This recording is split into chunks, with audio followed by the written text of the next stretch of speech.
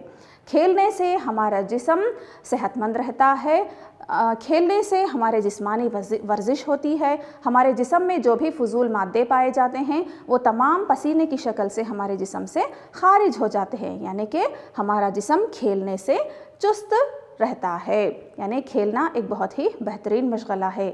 کھیلنے سے ہماری نشو و نما بھی ہوتی ہے۔ تو یعنی کہ بچوں کھیلنا ایک بہت ہی بہترین مشغلہ ہے۔